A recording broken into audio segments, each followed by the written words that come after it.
अस्सलाम वालेकुम। प्रोग्राम सहाफ़ी में मतीउल्लाह जान और इस्लामाबाद स्टूडियोज़ में मेरे मेहमान हैं जनाब इंजीनियर कमरुल इस्लाम, मुस्लिम लीग नून के रहनुमा हैं, नायब सदर हैं पंजाब में नून लीग के और रुकन कौमी असम्बली। हमें टेलीफोन लाइन पे ज्वाइन किया है तहरीक इंसाफ के रहनुमा और एडवोकेट नईम हैदर पंचोता ने। हम आज बात करेंगे सेनेट की, ऐवान बाला के उन इलेक्शंस की जो कल होने जा रहे हैं, चेयरमैन सेनेट और डिप्टी चेयरमैन सेनेट। उसके साथ ही 9 मुंतखब सेनेटर हजरात जो 3 सूबों से इलेक्ट होके आए हैं, उन्होंने हल्फ भी उठाना है। कल का इलेक्शन इसलिए भी अहम है कि जो चेयरमैन सेनेट होता है, जिसके उम्मीदवार पाकिस्तान पीपल्स पार्टी के सैयद यूसुफ रज़ा गिलानी हैं, जो साबिक वज़ीर आज़म भी रहे हैं, स्पीकर कौमी असम्बली भी रहे हैं।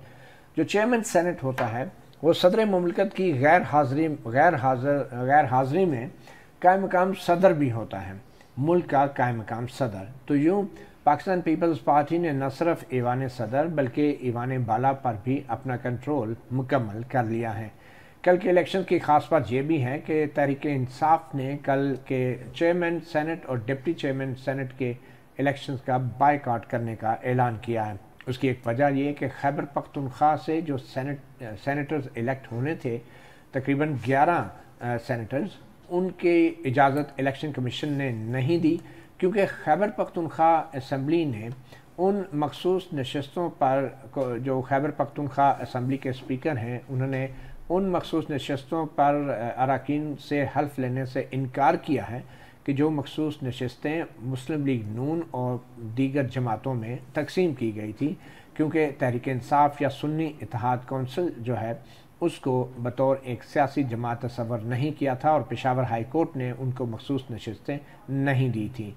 और इसके बाद जो मखसूस नशस्तें दीगर जमातों को तकसीम की गई, तो जो नौ मुंतखब खैबर पख्तूनख्वा असम्बली है और उनके स्पीकर, उन्होंने उनका हल्फ लेने से इनकार किया, जिसके बाद इलेक्शन कमीशन ऑफ पाकिस्तान ने खैबर पख्तूनख्वा असम्बली को सेनेट के इलेक्शंस में वोट डालने से भी रोका। और यूँ कल पीटीआई के तकरीबन 11 सेनेटर्स जो हैं सेनेट के इलेक्शंस, सेनेट में चेयरमैन और डिप्टी चेयरमैन के इलेक्शंस में हिस्सा नहीं ले सकेंगे।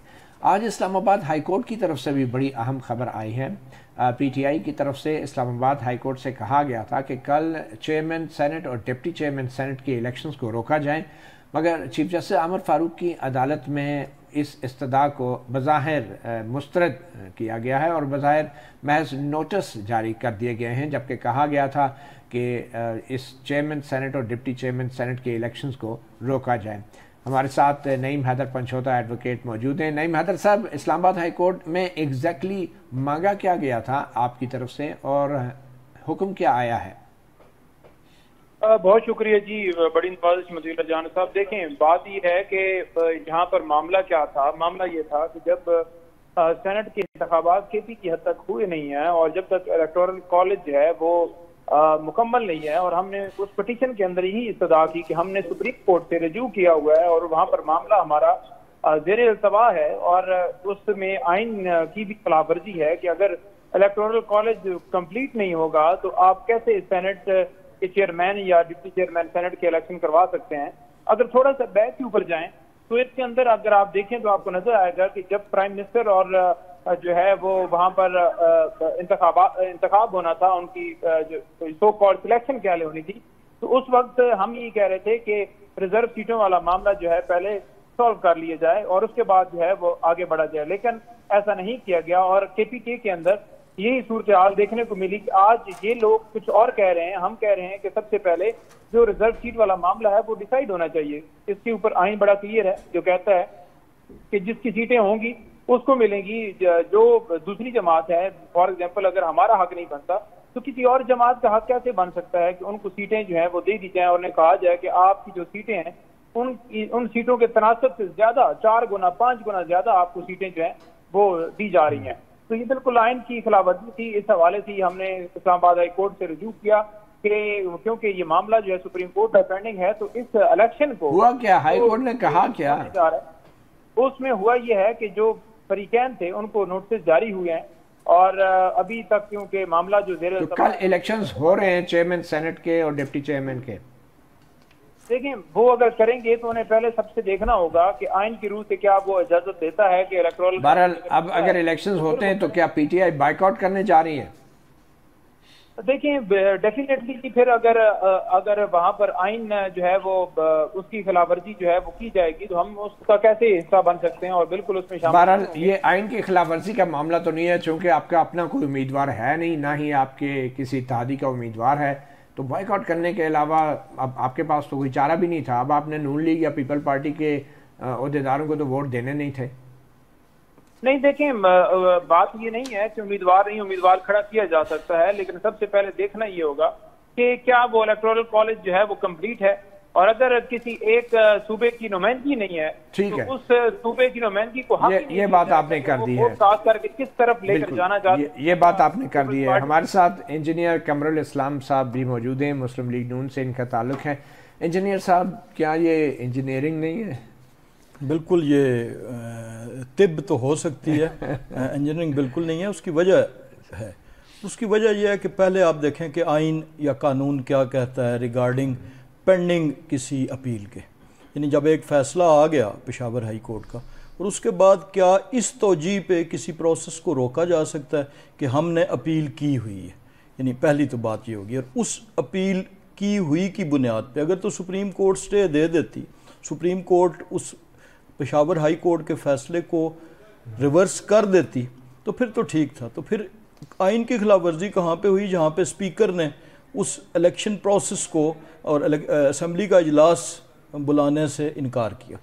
तो बुनियादी तो अगर आइन पे ही बात जाती है तो आइनी खिलाफ वर्जी तो वहाँ पे हुई कि एक ड्यू प्रोसेस था। और दूसरा आइन का नुक्ता यह है कि प्रोपोर्शनेट रिप्रेजेंटेशन। तो सुप्रीम कोर्ट क्यों नहीं इसको टेकअप करती? आपके ख्याल में जल्दी नहीं टेकअप होना चाहिए इतने इंपॉर्टेंट इश्यूज को? देखें, अगर और बहुत से केसेस, जिसमें शायद मेरा भी एक जाती केस सुप्रीम कोर्ट में कब से अपील ज़ेर इल्तवा है। आपका तो एक केस है ना, ये तो बड़ा आइनी कौमी मामला है, सेनेट के चेयरमैन। आइन कहीं ये तो इसमें कोई अर्जेंसी नहीं है सुप्रीम कोर्ट के लिए। सुप्रीम कोर्ट को कहीं भी आइन ये बाउंड तो नहीं करता कि आपने किसी की विम्स पे, किसी सियासी जमात की ख्वाहिश पे कि चूंकि ये हमारा इशू है तो इसे जल्दी किया जाए। कहते हैं नहीं, मैदर कह रहे हैं कि इलेक्टोरल कॉलेज ही पूरा नहीं है, खैबर पख्तूनख्वा की नुमाइंदगी नहीं है, 11 सेनेटर नहीं है, तो क्यों तो ये कैसे जब चेयरमैन का इलेक्शन हो सकता है? तो क्यों नहीं है? इसका क्यों का सवाल का जवाब मैंने अभी पहले दिया कि उसकी वजह वो अगर खिलाफ वर्जी आइन की थी तो वो पहले वहाँ से ओरिजिनेट हुई थी जहाँ पर स्पीकर ने अपना असम्बली सेशन बुलाने से इनकार किया था, एक ड्यू प्रोसेस ऑफ लॉ, एक कॉन्स्टिट्यूशनल प्रोसेस को कंप्लीट करने के लिए। तो अगर ये अब गुंजल पड़ता है तो ये सॉल्व हो जाएगा अल्टीमेटली। लेकिन अगर वापस उस नुक्ते पे भी आएँ तो प्रोपोर्शनेट रिप्रेजेंटेशन वही है ना कि जो असम्बली में जमातें मौजूद हैं। अब सुन्नी इत्तेहाद काउंसिल जो है वो मौजूद ही नहीं है असम्बली में, उसने ना इलेक्शन लड़ा, ना कहीं जनरल इलेक्शन में एक वोट भी हासिल की किसी जगह से। तो वो फिर जो टेक्निकल गलतियाँ हुई हैं इनसे खुद, तो वो ignorance of law is no excuse. कानून बहरहाल इतनी सी गलतियों की इतनी बड़ी सजा तो मेरे ख्याल में गलती मेरे ख्याल ज़्यादा बड़ी है, सजा तो कोई ऐसी नहीं है। अच्छा, प्रोसेस अल्टीमेटली सेट राइट हो जाएगा। स्टार्ट तो बल्ले का निशान छिन जाने के बाद हुआ सब कुछ।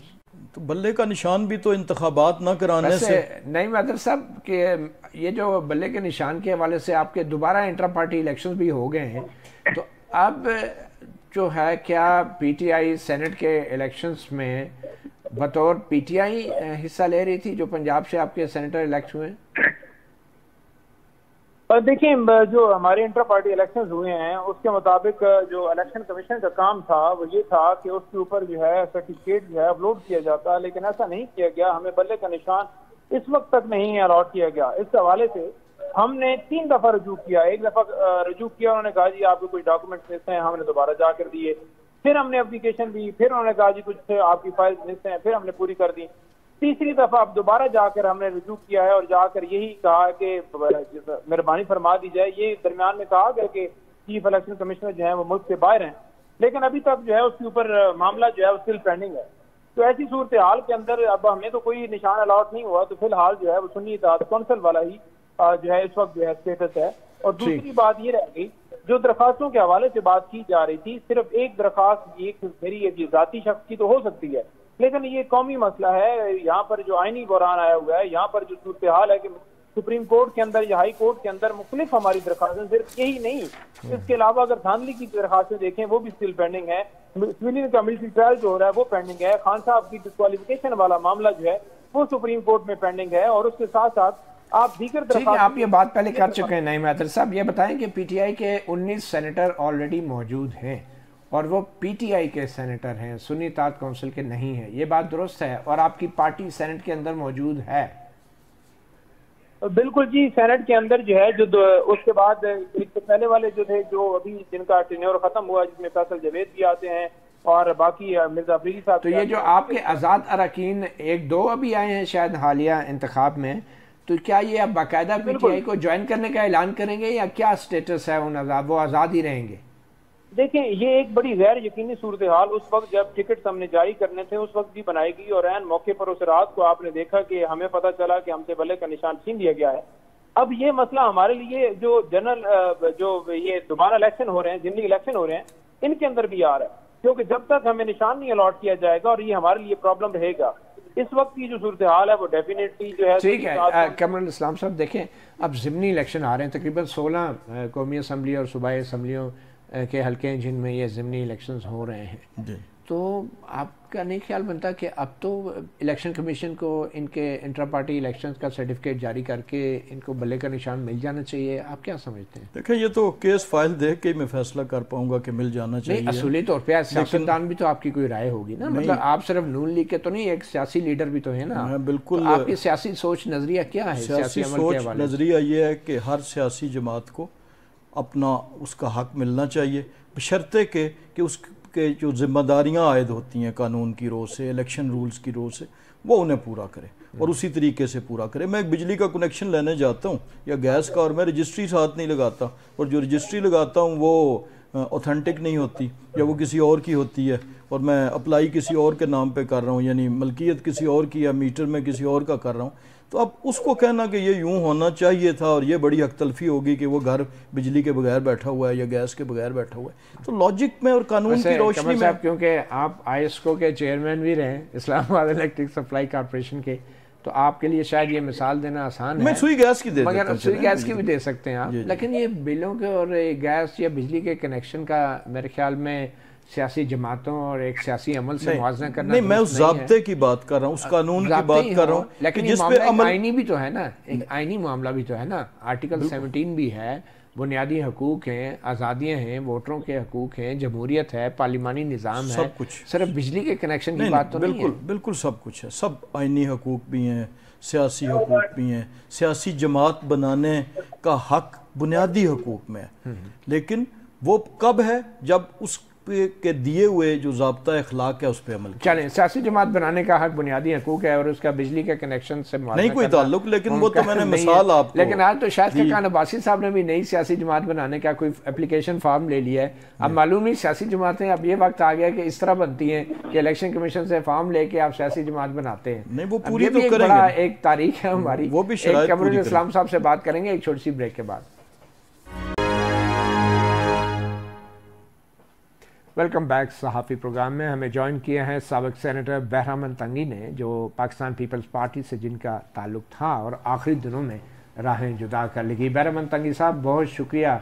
हम जानते हैं कि आप 6 साल सेनेटर रहे पाकिस्तान पीपल्स पार्टी के टिकट पे और आखिरी दिनों में आप तंग आके जो है ना पार्टी ने या आपने एक दूसरे को छोड़ दिया। पहले तो ये बताएं कि कल जो चेयरमैन सेनेट या डिप्टी चेयरमैन के इंतखाबात होने जा रहे हैं, उसमें क्या हो गया? बज़ाहिर तो ये बिला मुकाबला ही होते नज़र आ रहे हैं। थैंक यू सो मच मतीकुल्लाह जान साहब, आपने अभी कहा कि यहाँ पे कुछ कल जो इलेक्शन है बिला मुकाबला हो जाएगा या इसमें कोई गड़बड़ नज़र आ रही है। मैं कल आने वाले जो इलेक्शन है, मैं समझता हूँ कि एक सूबे के करोड़ों वोटर्स की तौहीन है कि अगर आप सेनेट के इलेक्शन में एक सूबे को बाहर करने की नाकाम कोशिश करते हैं तो ये सबसे बड़ा धोखा है। क्या जल्दी थी? किस चीज़ की जल्दी है? उस वक्त तक इंतज़ार करें जब खैबर पुख्तनख्वा के करोड़ों अवाम जो MPs मुंतखब किए हैं, अगर उनकी तरफ से सेनेटर्स मुंतखब होकर ओथ नहीं लेते हैं तो ये पाकिस्तान के आईन और दस्तूर पर और ऐवान बाला पे एक बहुत बड़ा क्वेश्चन मार्क होगा। ठीक है। और ये तारीख बन जाएगी कि चेयरमैन और सेनेट चेयरमैन, डिप्टी चेयरमैन बगैर एक सूबे के सेनेटर के मुताबिक हो के बैठे हैं। मगर तंगी साहब, ये सब कुछ जो हो रहा है, ये सब कुछ तो नतीजा है सबसे पहले बल्ले के निशान के हवाले से सुप्रीम कोर्ट के फैसले का। तो क्या उस वक्त आपको ये धोखा नजर नहीं आया, या उस वक्त आप पाकिस्तान पीपल्स पार्टी में थे? देखिए मतीउल्लाह जान साहब, मैं अगर बल्ले का निशान एक पार्टी को नहीं दिया गया, इसीलिए नहीं दिया था कि उसका इंट्रा पार्टी इलेक्शन एक फ्रॉड था, और उस इंट्रा पार्टी इलेक्शन को एक्सेप्ट नहीं किया इलेक्शन कमीशन ने। इसी वजह से पीटीआई को बल्ले का निशान नहीं दिया है। यह कानूनी नुक्ता है। जब आपका ऑर्गेनोग्राम ना हो, जब आपका स्ट्रक्चर ना हो, तो फिर बल्ले का निशान किसको दे दे? क्या इंडिपेंडेंट कैंडिडेट्स को दे दे? तो उस पॉइंट पे मैं चाहे बिल्कुल उसी वक्त पीपल्स पार्टी में था, लेकिन मैं उस फैसले को सपोर्ट करता हूं। लेकिन कल जो इलेक्शन हो रहा है और कल एक सूबे को बाहर करते हैं, वो मेरा सूबा है। लेकिन तकी साहब, आप अच्छी तरह जानते हैं कि ये जो सूबे को बाहर किया गया है, इस सारे तनाज़े का आगाज तो बल्ले के निशान से हुआ ना, जिसकी वजह से पीटीआई को मखसूस नशिस्तें नहीं मिली और दूसरों में तकसीम होगी, और जो दूसरों में तकसीम हुई उसका हल्फ लेने से स्पीकर खैबर पख्तूनख्वा असम्बली ने इनकार किया, और इलेक्शन कमीशन ने मुअत्तल कर दिया सेनेट का इलेक्शन खैबर पख्तूनख्वा के हद तक। तो आप फिर ये कैसे हो सकता है कि बल्ले का निशान तो ठीक लिया गया, लेकिन कल जो है सूबे को महरूम किया गया, और सूबे के लोग तो ऑलरेडी सेनेट में मौजूद हैं बड़ी तादाद में खैबर पख्तूनख्वा के, तो सूबा कैसे महरूम हो गया? देखिए मैं आपको बता रहा हूं, अभी जो इस इलेक्शन में जो करोड़ वोट मिले हैं एमपीएस को, और उन एमपीएस ने सेनेटर मुंतखब करने हैं। मैं उन सेनेटर की बात करता हूं, मैं पिछले वाली की बात नहीं कर रहा हूं। लेकिन मतीउल्लाह जान साहब, मैं एक बात आपको बता रहा हूं, as a senator of Pakistan मैंने 6 साल गुजारे हैं। मैंने एक पार्टी के लिए, लीडरशिप के लिए, अपने काज के लिए मैंने दिन रात एक करके काम किया था। लेकिन क्या वहां पर सेनेटर आजाद हैं? वहां पर सेनेटर्स अपनी मर्जी की कानून साजी कर सकते हैं? वहां आप बताएं ना ताकि साहब, आप बताएं ना, सेनेटर आजाद है या नहीं? आप बड़ी बड़ी करारदादें लेके आते थे, कभी मीडिया के खिलाफ, कभी इलेक्शन मुलतवी कराने। तो आप बताएं ना, आप आजाद थे? मैं समझता हूं कि जिस करारदाद पे मेरी बुनियादी रुकनीत ख़त्म की थी, वो करारदाद तो मेरा था नहीं, वो तो दिलावर खान का करारदाद था, और मुझे शोकाज नोटिस दिया गया था कि आपने इस करारदाद के हक में तकरीर की थी, जो कि आज भी मतीउल्लाह जान साहब को हक है कि वो निकाल दे कि मेरी तकरीर उस करारदाद से पहले की है कि बाद में है, या मेरे उस तकरीर में करारदाद को सपोर्ट करने की कोई बात हो, या इलेक्शन मुलतवी करने की आपकी अगर वो तकरीर भी थी, आपकी राय भी थी, वो गलत साबित होगी। बर वक्त इलेक्शंस हो गए और मेरे ख्याल में चीज़ें जो हैं अब नॉर्मल ट्रैक पे आ गई हैं। नहीं पंचोता साहब, आप कैसे देख रहे हैं? कल आपको लगता है कि पीटीआई के लोग अगर वोट नहीं डालेंगे तो उसकी वजह शायद यही नहीं है कि पीटीआई के लोगों ने, अगर इलेक्शन होता है, बज़ाहिर तो इलेक्शन भी नहीं होना, कल बिला मुकाबला हो जाएंगे, तो फिर उसमें पीटीआई ने अपना एहतजाज रिकॉर्ड कराने के लिए ये सिर्फ बाइकआउट किया है कागजी कार्रवाई के लिए? देखें, बात यह है कि कोई कागजी कार्रवाई के लिए नहीं ऐसा किया गया। अगर देखा जाए यहाँ पर जो बात हो रही थी बल्ले के निशान लेने के हवाले से, तो वो भी थोड़ा सा अगर देखा जाए तो उस वक्त भी मामला जब सुप्रीम कोर्ट के अंदर गया था और बल्ले के निशान लेने की नीयत ही ये थी सिर्फ और सिर्फ कि हमें इलेक्शन के अंदर हमारे जो उम्मीदवार हैं जो खड़े होंगे, आवाम को पता ना चल सके और वो निशानदेही ना कर सके। निशान का मतलब क्या होता है कि आप किसी पार्टी को निशान देते हैं तो वो वोटर जो हैं वो उस नहीं। मैदर साहब, कल सेनेट के लिए पीटीआई की क्या हिकमत अमली है? बॉयकॉट कर रहे हैं आप लोग हतमी तौर पे? बिल्कुल जी, बिल्कुल सेनेट के इंतखाबात के हवाले से बिल्कुल बॉयकॉट है, क्योंकि अगर आप देखें तो कासिम सूरी की रूलिंग जो है वो बार बार ही उठा कर ले आते हैं। चलें ठीक है। कमरुल इस्लाम साहब, कल सेनेट का इलेक्शन होगा? वैसे डिप्टी चेयरमैन और चेयरमैन सेनेट की मैं बात कर रहा हूँ। देखिए, अगर बाइकआउट करते हैं और कैंडिडेट नहीं आता तो फिर टेक्निकली तो बिला मुकाबला की सूरत हाल, क्योंकि इनका कैंडिडेट अगर शिबली पंजोता साहब आपकी तरफ से कैंडिडेट इनका चेयरमैन सेनेट के लिए अगर नहीं आ रहे पंजोता साहब, वो आपके सेनेट कैंडिडेट नहीं आएंगे चेयरमैन सेनेट के लिए? नहीं जी, शिबली फराज साहब का जो भी इनके कैंडिडेट अगर नहीं आता अपोजिशन, कौन है आपके कैंडिडेट चेयरमैन सेनेट के लिए? देखिए चेयरमैन सेनेट के लिए जो उम्मीदवार हैं वो तो हमने कोई नहीं किसी तरह से उसको क्लियर किया कि ये उम्मीदवार होगा, क्योंकि जब बाईकाट का मामला आ गया तो फिर उसके लिए उम्मीदवार तो हमने नहीं कोई भी इसमें अनाउंस किया।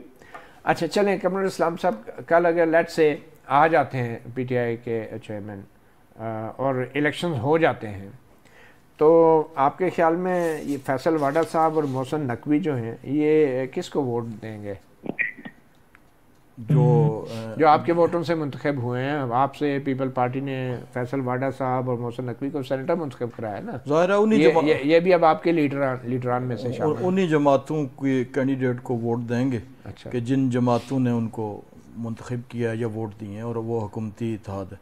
और फैसल वाडा और मोहसिन नकवी को आप लोगों ने सपोर्ट किया ना, तो सिंध से वोट लेके आए और तो पीपल पार्टी के, और मोहसिन नकवी को आप लोगों ने पंजाब से लेके आए, तो ऑब्वियसली वो वहीं वोट देंगे, वहीं वोट देंगे आपको। वैसे ये बताएं कि राना सनाउल्लाह साहब जो हैं उनको सेनेट का मैं नहीं आना चाहिए था, टिकट नहीं मिलना चाहिए था, आप इस बारे में क्या कहें? ये तो सियासी जमातों के फैसले होते हैं और वो दो तरफा दोनों तरफ से होते हैं। अगर राना साहब सेनेट के कैंडिडेट होते और उनको टिकट ना मिलता तो फिर तो शायद कहीं बात डिबेटेबल होती। तो अगर जमात ने ये फैसला किया जिस फैसले में राना साहब बहसीयत सूबाई सदर शरीक हैं, तो फिर मेरा ख्याल है वो उस पर वो कड़ी में उबाल या स्टॉर्म इन अ टी कप की ज़रूरत नहीं है। सारा जहाँ सियासी जमात का एक फ़ैसला हुआ, उन्होंने कैंडिडेट्स अपने चांद फटे। क्या क्रेडेंशियल है मोहसिन नकवी साहब के और फैसल वाडा के आपके नज़दीक और आपकी पार्टी के नज़दीक, क्या क्रेडेंशियल्स हैं? देखें, बहुत से लोग जो हैं सेनेट चूँकि एक ऐसा अदारा होता है, सेनेट में बहुत से लोग किसी न किसी अपनी कारकर्दगी की बिना पर, अपनी किसी परफॉर्मेंस की बिना पर या देखें जिस सेनेट में तीन एक खानदान के लोग सेनेटर रहे हों, और बहुत से सेनेटर्स आप किसी भी जमात का अगर आप देख लें तो उसमें आप शायद उनकी क्रेडेंशियल्स को उस तरीके से मोहसिन नकवी साहब जो हैं वो आपकी पार्टी के कारकुन थे। हमारी पार्टी के बहुत से और शायद कारकुन सेनेटर ना हुए हों जिनको सेनेट का टिकट मिला है, वो सेनेट में उस पार्टी की नुमाइंदगी कर रहे हैं, बहुत से ऐसे। लेकिन मोहसिन नकवी साहब की कोई तो क्रेडेंशियल होगी जो आप बयान कर सके। मेरे नज़र में तो उनकी एक परफॉर्मेंस थी पंजाब के हवाले से कि पंजाब में एज चीफ मिनिस्टर उन्होंने परफॉर्म किया, वो कि निगरान दौर था। लेकिन ये इंडिपेंडेंट सर्कल्स भी बताते हैं कि पंजाब में जो उनकी परफॉर्मेंस थी एज चीफ मिनिस्टर, बिलखसूस इस वक्त जब मुल्क जिस किस्म के अंदरूनी सिक्योरिटी के मामलात से दो चार है, तो उस हवाले से वज़ीर दाखिला बहुत से, यानी मैं अक्सर बात करता हूँ कि वज़ीर ख़जाना बहुत से ऐसे रहे हैं कि जिनकी किसी सियासी जमात के लिए शायद एज ए वर्कर खिदमात ना हों, लेकिन वो उस गैप को फिल ज़रूर करते हैं। और इंसानी जो इस्तादाद राना सनाउल्लाह साहब का ये बयान है कि ये तो मोहसिन नकवी की मेहरबानी है कि उन्होंने वज़ारत उज़्मा का ओहदा नहीं मांगा, वरना वो वज़ीर आज़म भी बन सकते थे। आप एग्री करते? मेरा ख्याल है वो किसी लाइटर मूड का, लाइटर टोन का कोई बयान होगा, जिस तरह अभी हम बैठे हुए गुफ्तगू कर रहे थे। सेनेटर तंगी साहब, आपके ख्याल में मोहसिन नकवी और फैसल वाडा ये किसके बंदे हैं? देखिए मतीउल्लाह जान साहब, मोहसिन नकवी साहब, आप मेरे साथ एग्री करेंगे या नहीं, लेकिन एज ए निगरान चीफ मिनिस्टर उसका रोल जो था वो बहुत अच्छा रहा है। और जहाँ तक फैसल वाडा की कंपैरिजन आप करते हैं, तो मैंने फैसल वाडा को किसका बंदा है, जब तमाम पार्टीज ने उनको वोट दिया है तो सबका लाडला होगा। इसलिए कि अगर फैसल वाडा को पाकिस्तान पीपल्स पार्टी अपना नजरियाती वर्कर को डबोते हैं और वो फैसल वाडा को वोट देते तो उनका भी बंदा है, इनके उनका भी बंदा है, जिसने भी वोट दिया है तो उनका लाडला होगा। लेकिन मैं समझता हूं कि जहां तक मुझसे नकवी साहब का रोल का ताल्लुक है तो मैं अप्रिशिएट भी करता हूं, और साथ साथ मैं एक और ऐड करता हूं जो आपने मुझसे नहीं पूछा है। लेकिन इस वक्त जो सीएम पंजाब है मरियम नवाज साहबा, मैं 44-45 साल मेरा पॉलिटिकल कैरियर है। हमने तो देखा भी था, सुना भी था कि मियाँ शहबाज शरीफ साहब ने एज ए चीफ मिनिस्टर बहुत कंस्ट्रक्टिव रोल प्ले किया था एज ए चीफ सीएम। लेकिन आज जो मैं देखता हूँ for the sake of Punjab, तो मैं समझता हूँ कि ये बहुत कंस्ट्रक्टिव रोल प्ले करती हैं, और ये अच्छी बात है कि चारों सूबों में इस वक्त अगर नजर आते हैं तो वो है मरियम नवाज साहिबा, और चारों सूबों की बाकी सूबों की सीएम साहब को भी चाहिए कि वो मरियम को देख के आगे बढ़े, काम करे और आवाम को कुछ डिलीवर करे। तो मैं समझता हूं कि जो मैं समझता हूं इस वक्त पंजाब में हुकूमत नजर आ रही है। बाकी तीनों सूबों में मुझे ऐसा नहीं लग रहा है कि कोई हुकूमत सेटअप सामने आ चुकी है। अच्छा, यूसुफ रज़ा गिलानी अगर चेयरमैन सेनेट मुंतखब हो जाते हैं, आपकी साबिक पार्टी के रहनुमा हैं, तो वो कैसे चेयरमैन सेनेट होंगे आपके ख्याल में? देखिए, जहां तक as a prime minister of Pakistan Gilani साहब का जो रोल था, उसने तमाम पार्टीज एमएनएस को मिला के साथ लेके चले थे। तो आज मैं समझता हूं कि अगर वो चेयरमैन बन गए सेनेट, तो मैं उम्मीद रखता हूं कि गिलानी साहब का वो जो प्रैक्टिस रहा है कि तमाम मेंबरान को एक पिच पे ला के उसने हुकूमत चलाई थी, तो मैं उम्मीद रखूंगा कि बाकी तमाम सेनेटर्स भी साथ में लाएंगे और तमाम सेनेटर्स को एक पिच पे लाकर ऐवान बाला में एक रोल प्ले करेंगे एज ए चेयरमैन सेनेट। एक छोटी सी ब्रेक लेंगे और फिर हम यह भी जानने की कोशिश करेंगे कि सेनेटर सादिक सजरानी जो कि चेयरमैन सेनेट रहे हैं, उनका दौर कैसा रहा बतौर चेयरमैन सेनेट। एक छोटी सी ब्रेक के बाद वेलकम बैक। बात हो रही है कल चेयरमैन और डिप्टी चेयरमैन सेनेट के होने वाले इंतखाबात के हवाले से। सेनेटर बैरमन तंगी हमारे साथ मौजूद हैं, हमें सेनेटर इंजीनियर कमरुल इस्लाम रुकन कौमी असम्बली ने भी ज्वाइन किया है, और नईम हैदर पंजोथा एडवोकेट तहरीक इंसाफ के वकील और रहनुमा हैं। सेनेटर तंगी साहब क्विकली ये बता दें कि सेनेटर सादिक सजरानी का बतौर चेयरमैन सेनेट आप कैसे देखते हैं उनका ये दौर? मुफ्ती जान साहब, मैं विद ड्यू रिस्पेक्ट कहूँगा कि जितने चेयरमैन गुजर चुके हैं सेनेट की तारीख में, जो मैंने देखे नहीं है लेकिन हमने करीब से देखे भी हैं और हमने स्टडी भी किए हैं, और आने वालों की भी मैं बात कर रहा हूं, लोग संजरानी साहब को याद रखेंगे। अच्छा। संजरानी साहब ने 100 सेनेटर्स को जो ड्यू रिस्पेक्ट दिया था, जो उनको ऑनर देता था, उसको ये कभी भी उसने ये नहीं सोचा था कि बैरमन तंगी ने इलेक्शन में मेरी मुखालिफत की थी। सबसे ज्यादा मुखालिफत में संजरानी साहब की 2 इलेक्शनों में क्या था। पहले इलेक्शन में हमने संजरानी को वोट दिया था पार्टी के डायरेक्टर्स पे, और 2 इलेक्शनों में मैंने पूरे हाउस में सबसे ज्यादा मुखालिफत मैंने की थी, इसलिए कि मेरी पार्टी का फैसला था। लेकिन उसने कभी मुझे महसूस ही नहीं दिया था कि आपने मेरी मुखालिफत की है, वोट नहीं बल्कि मुखालिफत की थी। तो मैं समझता हूं कि संजरानी साहब को लोग याद भी रखेंगे, और संजरानी साहब का जो रोल था वो बहुत कंस्ट्रक्टिव रोल वैसे रहा। आपने सादिक सजरानी की क्या मुखालफत की थी? आपके लीडर सदर आसिफ अली जरदारी तो उनको सेनेट में लेकर आए थे, तो आपकी क्या मुखालफत थी उनसे? देखिए, संजरानी साहब जब पहले 18 में जब 12 मार्च 2018 को हमने ओथ लिया था, तो उसी वक्त पार्टी का डायरेक्टर्स का फैसला था कि संजरानी को वोट दे दे और सलीम मांडवी वाले साहब को दे दे।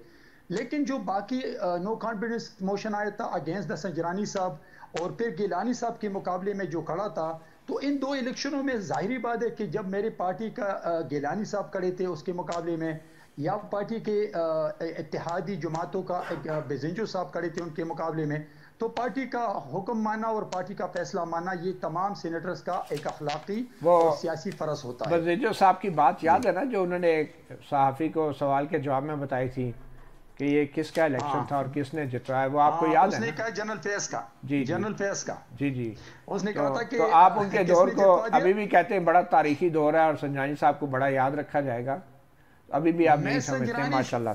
देखिए, मैं संजरानी साहब के रोल पर और मैं संजरानी साहब के किरदार पर as a chairman of senate मैं इस पे बात करता हूं कि उसने तमाम सेनेटर को जो इज्जत और एहतराम दिया था, न किसी ने दिया है और न कोई। ये सेनेटर्स की इज्जत और एहतराम का मालूम नहीं क्या मयार है, बट ऑब्वियसली सेनेट का चेयरमैन जो है वो एक आइनी होता है, और वो आइन को और पार्लियामेंट को जो इज्जत देता है उसकी एक आइनी जिम्मेदारी भी है। नहीं मैदर पंचोथा साहब, आप कैसे देखते हैं सेनेटर सादिक संजरानी के किरदार को बतौर चेयरमैन सेनेट? क्योंकि संजरानी साहब को लाने में माशाल्लाह से आपके भी कप्तान का बड़ा रोल था और बड़े खुशी आप लोगों ने उसको शुरू में सपोर्ट भी किया था।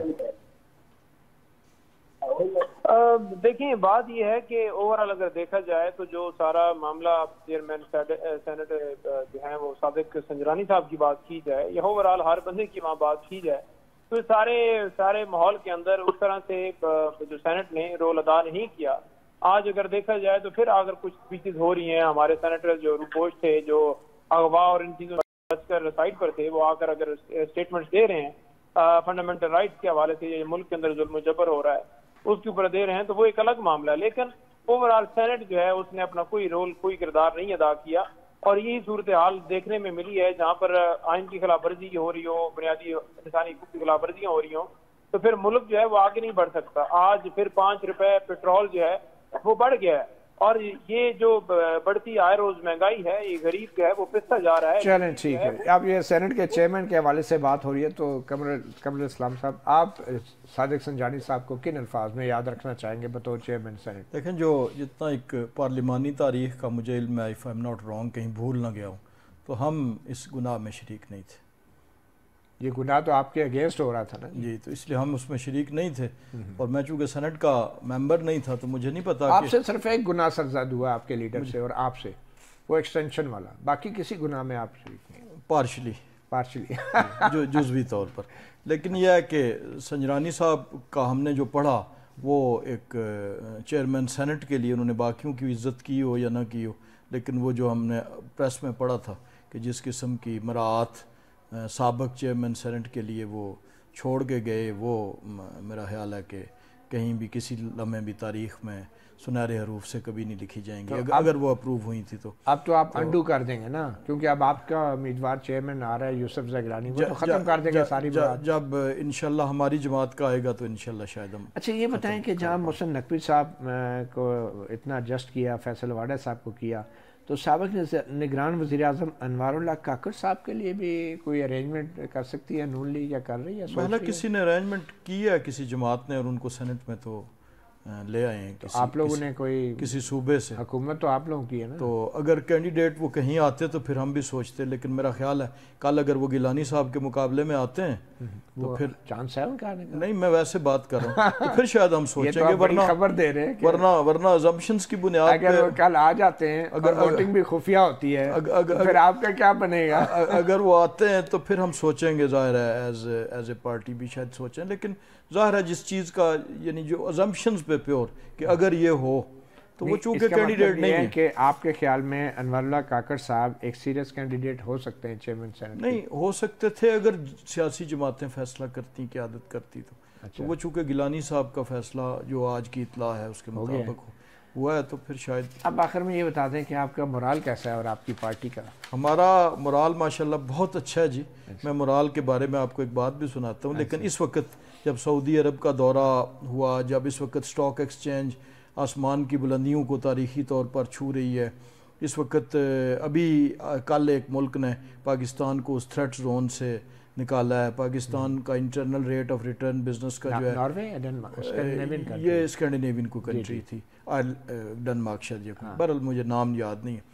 तो इससे हमारा मोराल इस वक्त आसमानों को छू रहा है मुआशी तौर पे जो, और उसके असमरात इंशाल्लाह आवाम तक आएंगे। लेकिन मैं आपको मोराल की एक बात सुना दूं कि कहीं कोई सीनियर जो कोई अस्करी अदारे का अफसर, कोई जनरल या ब्रिगेडियर किसी यूनिट के मुआयने पे था, तो जवान का जो है वो मोराल बड़ा इंपॉर्टेंट होता है, यानी किसी भी फाइटिंग फोर्स में, वेदर पुलिस हो, आर्मी हो।